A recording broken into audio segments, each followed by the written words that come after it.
नमस्कार साथियों। अभी हाल ही में भारत की एक नई शिक्षा नीति जारी की है 29 जुलाई 2021। तो शिक्षा जगत की कोई परीक्षा हो और नई शिक्षा नीति का मसौदा हमारे सामने है, नई शिक्षा नीति हमारे सामने है। ये जो शिक्षा नीति है वो हाल ही में जारी हुई है, तो करंट से संबंधित इसमें प्रश्न बन सकते हैं। और नई शिक्षा नीति जारी हुई है तो निश्चित रूप से उसमें आपके जो भी 15 प्रश्न होंगे, उन 15 प्रश्नों में एक न एक प्रश्न आपको निश्चित रूप से जो है नई शिक्षा नीति से संबंधित पूछा जाएगा।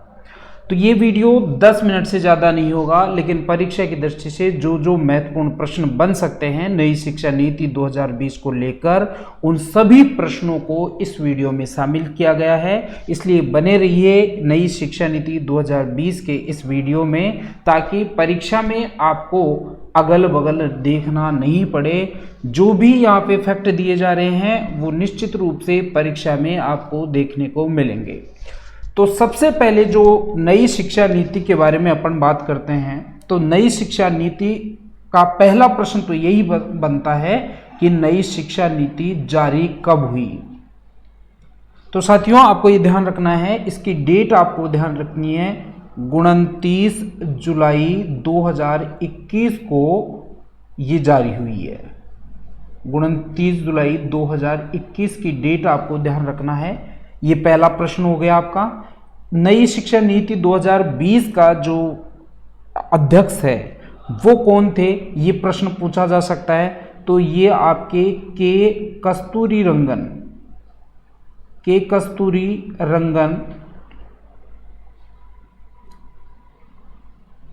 की रिपोर्ट के आधार पे जो है नई शिक्षा नीति लागू की गई है। इसके पैटर्न के बारे में भी आपको ध्यान रखना है।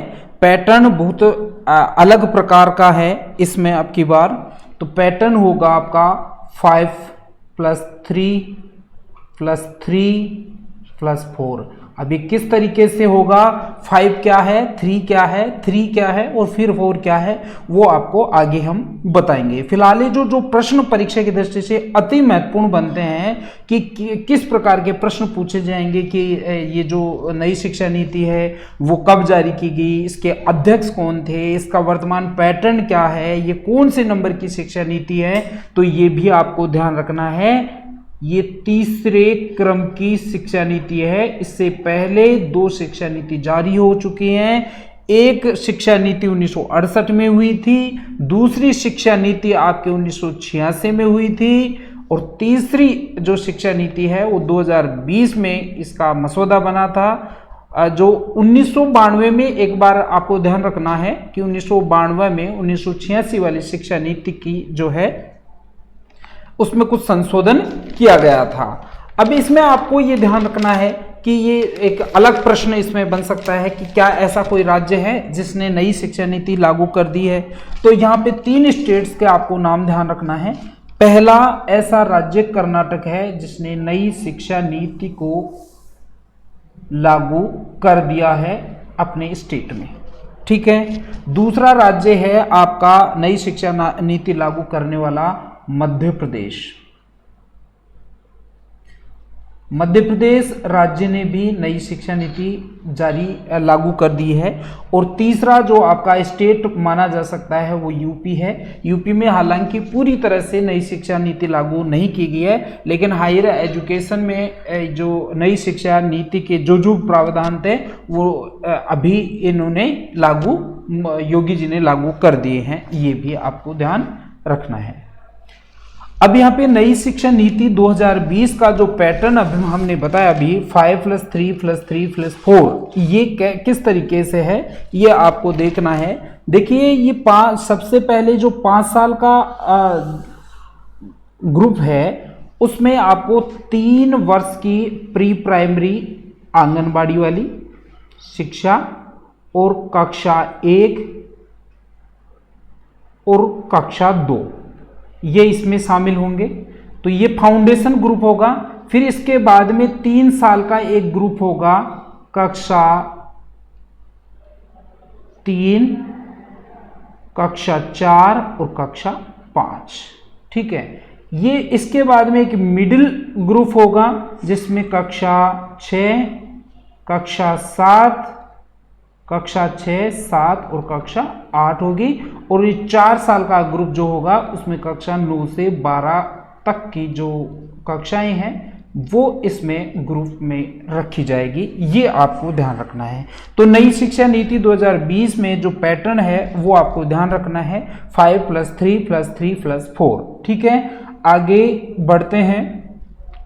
अब तक की भारत में कितनी शिक्षा नीतियां जारी हो चुकी हैं, ये भी प्रश्न पूछा जा सकता है, या विकल्प में 4 विकल्प देके पूछा जा सकता है, निम्नलिखित में से कौन सी शिक्षा नीति राजस्थान भारत में अब तक लागू नहीं हुई या कौन सी हुई, इस प्रकार के। तो आपके दिमाग में ये दृष्टिकोण होना चाहिए, ये बिंब होना चाहिए कि अब तक कितनी शिक्षा नीतियां भारत में लागू हो चुकी हैं। देखिए साथियों, सबसे पहले जो आपकी शिक्षा नीति है वो 1968 में जो है लागू हुई थी। 1968 में देखिए, आपको पता हो कि 1964 से 68 तक आपका कोठारी शिक्षा आयोग बना था। उस कोठारी शिक्षा आयोग के अनुशंसा पे कोठारी दौलत सिंह कोठारी जो उस समय यूजीसी के अध्यक्ष थे, और उन्हीं के अनुशंसा पे कोठारी शिक्षा आयोग का मैं कार्यकाल आपको बता दूं। कोठारी शिक्षा आयोग का जो कार्यकाल था वो 1964 से 68 का था। कोठारी शिक्षा आयोग, कोठारी शिक्षा आयोग का कार्यकाल 1964 से 68 का था, और 1968 में उन्होंने अपनी रिपोर्ट दी थी। उसी रिपोर्ट के आधार पे उस समय जो प्रधानमंत्री थी इंदिरा गांधी, उन्होंने ये शिक्षा नीति जारी की थी। दूसरी शिक्षा नीति 1986 में जारी हुई थी। उस समय अपने जो प्रधानमंत्री थे वो राजीव गांधी थे। मैं यहाँ पे लिख देता हूँ, यहाँ पे राजीव गांधी प्रधानमंत्री थे। दूसरी जो शिक्षा नीति लागू हुई तब। पहली शिक्षा नीति के समय आपकी आयरन लेडी इंदिरा गांधी जी प्रधानमंत्री थी। तो पहली शिक्षा नीति 1968 में जारी हुई इंदिरा गांधी जी के नेतृत्व में, कोठारी शिक्षा आयोग की अनुशंसा पे, कोठारी शिक्षा आयोग के अनुशंसा पे।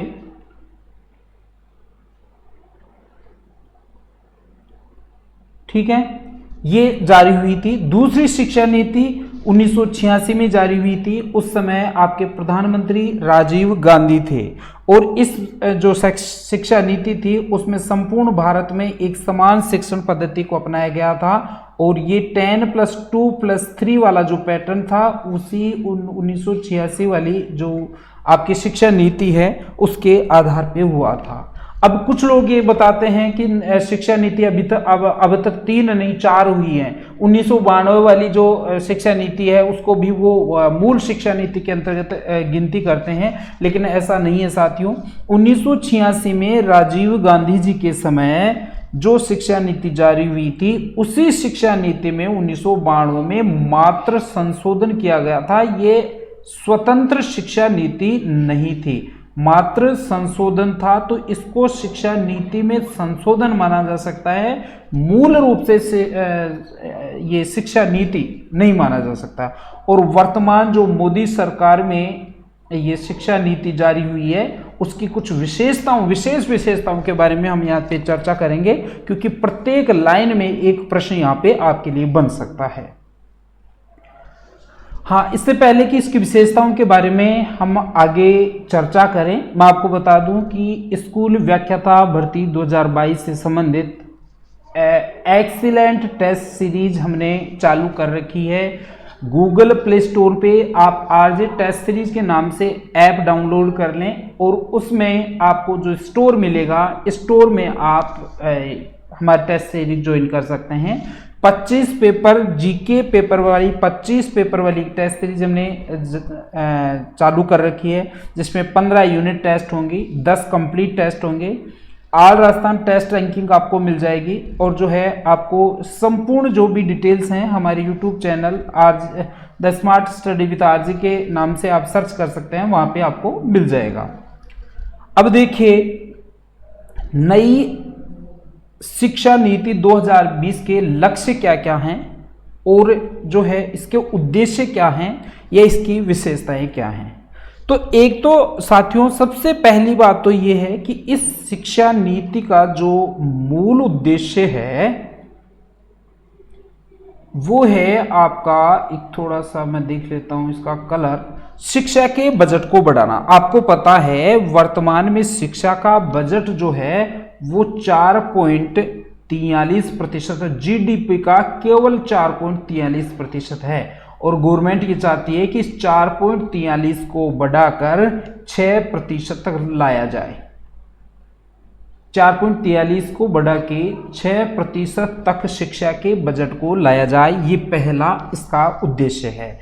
अब यदि बजट बढ़ेगा तो शैक्षिक संस्थान बढ़ेंगे, गुणवत्ता बढ़ेगी और देश आगे विकास करेगा। तो पहला पॉइंट अपना क्लियर है। दूसरा देखिए, सकल नामांकन अनुपात में वृद्धि कर रहे हैं। यहां पे 2 टारगेट ईयर दिए हैं, 2 टारगेट वर्ष ये दिए हैं कि सरकार ये चाहती है नई शिक्षा नीति 2020 के माध्यम से मोदी सरकार ये चाहती है कि वर्ष 2020 तक माध्यमिक शिक्षा में 100% नामांकन, सकल नामांकन दर पहुंच जानी चाहिए। कौन सा लक्षित वर्ष है? 2030 तक 100% सकल नामांकन अनुपात हो जाना चाहिए।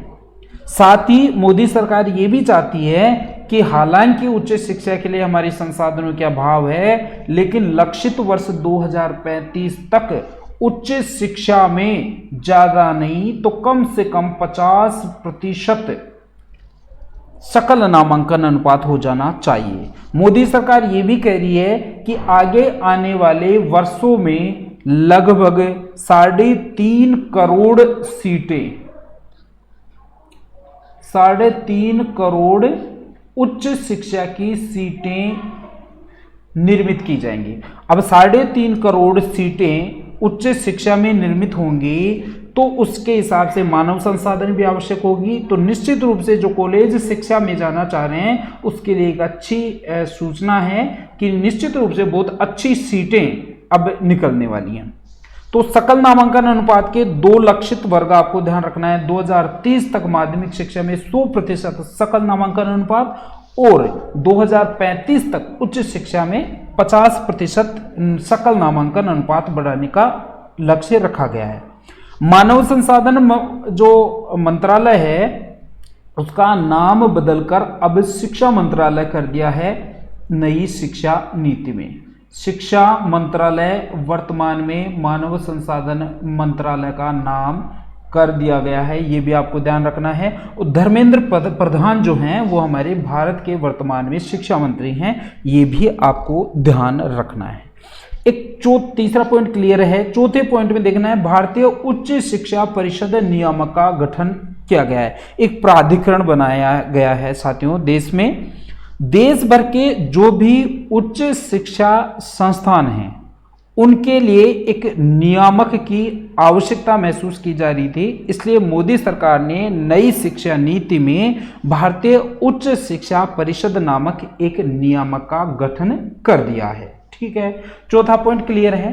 5वें पॉइंट में देखिए एमफिल को समाप्त कर दिया गया है। वर्तमान में अब एमफिल का जो भी कोर्स होता था बिल्कुल समाप्त कर दिया गया है। अब एमफिल का कोई कोर्स नहीं रहेगा। छठा पॉइंट है कि यहाँ पे जो भी पहले बाउंडेशंस थी कि आप फला सब्जेक्ट के साथ वो विकल्प नहीं रह सकते, फला सब्जेक्ट के साथ इसका कॉम्बिनेशन नहीं बैठ सकता, तो ये वाली सारी बाउंडेशंस नई शिक्षा नीति में समाप्त कर दी गई है। अब यदि कोई भी व्यक्ति इंजीनियर के साथ संगीत की शिक्षा लेना चाहता है तो वो निश्चित रूप से बिना किसी बाधा के संगीत की शिक्षा ले सकता है। 7वां पॉइंट है, अभी जो भी कई ऐसे मामले देखने को आ रहे हैं कि बोर्ड परीक्षाओं के प्रेशराइज होके बच्चे लोग जो हैं आत्महत्या जैसे घृणित कार्य को करते हैं। इस वजह से नई शिक्षा नीति में केवल एक कक्षा 12वीं कक्षा में ही आपका बोर्ड क्लास लगेगा। 10वीं कक्षा की जो भी बोर्ड था उसको वैकल्पिक कर दिया गया है, उसको अनिवार्यता की श्रेणी से बाहर निकाल दिया गया है। तो 10th की बोर्ड परीक्षा को समाप्त कर दिया गया है। बोर्ड परीक्षा अब केवल आपको 12वीं कक्षा में देनी पड़ेगी। 8वां पॉइंट जो है उच्च शिक्षा में 3.5 करोड़ जो है सीटें सृजित की जाएंगी। अभी मैंने आपको बताया कि उच्च शिक्षा में वर्ष 2035 तक जो भी सकल लक्षित नामांकन दर है वो 50% प्राप्त करना है, और ये टारगेट तभी प्राप्त कर पाएंगे जब उच्च शिक्षा में सीटों की वृद्धि होगी, उच्च शिक्षा में शिक्षण मानवीय संसाधनों का बढ़ोतरी की जाएगी, तभी जाके ये संभव है। तो उच्च शिक्षा में 3.5 करोड़ सीटें बढ़ेंगी, ये भी आपको ध्यान रखना है। 9वां पॉइंट है जो मातृभाषा की शिक्षा केवल 5वीं कक्षा तक ही ली जाएगी, तो ये आपको पॉइंट में ध्यान रखना है। वैकल्पिक विषय का चयन पहले कक्षा 11 यानी 10वीं के बाद किया जाता था। अब नई शिक्षा नीति में ये प्रावधान कर दिया गया है कि आपको यदि कोई विषय चेंज करना है, आपको साइंस स्ट्रीम में जाना है, आपको कॉमर्स पढ़ना है, आपको कंप्यूटर पढ़ना है, तो आपको कक्षा 11 में नहीं, कक्षा 9 में ही आपको वैकल्पिक विषय का चयन करना पड़ेगा। एक महत्वपूर्ण बात यह है कि पहले जो 3 वर्ष की स्नातक डिग्री होते थे उसको 4 वर्ष की कर दिया गया है, लेकिन यहाँ पे छिजत नहीं होगी। कई बार कुछ स्टूडेंट्स ऐसे होते हैं जिनको 1 साल पढ़ने के बाद कोई पारिवारिक पृष्ठभूमि या किसी विशेष परिस्थिति की वजह से उनको पढ़ाई छोड़नी पड़ती है, तो अब ऐसा नहीं होगा। यदि आपने 1 वर्ष की पढ़ाई की है तो आपको सर्टिफिकेट का कोर्स मिलेगा, प्रमाण पत्र मिल जाएगा। यदि आपने 4 साल के स्नातक डिग्री में फर्स्ट ईयर कर लिया है तो आपको सर्टिफिकेट कोर्स मिलेगा। यदि आपने 2 वर्ष पढ़ाई कर ली है तो आपको डिप्लोमा मिलेगा, और यदि आपने 3 वर्ष पढ़ाई कर ली तो आपको डिग्री मिल जाएगी, और यदि 4 साल डिग्री कर ली, आपने ग्रेजुएशन स्नातक पढ़ लिया, तो आपको 5वें साल में पीएचडी में प्रवेश मिल सकता है। आपको बाद में यदि एमए करना है तो आपको एमए या एमएससी परा स्नातक केवल 1 वर्ष में ही पूरा हो जाएगा। इसलिए शिक्षा जगत में जो भी उच्च शिक्षा में जो भी ड्रॉप आउट की स्थिति थी उसे बचने के लिए एक विकल्प निकाल दिया गया है। यहाँ पे 4 वर्ष की स्नातक डिग्री और 1 वर्ष की परास्नातक डिग्री का प्रावधान नई शिक्षा नीति में किया गया है।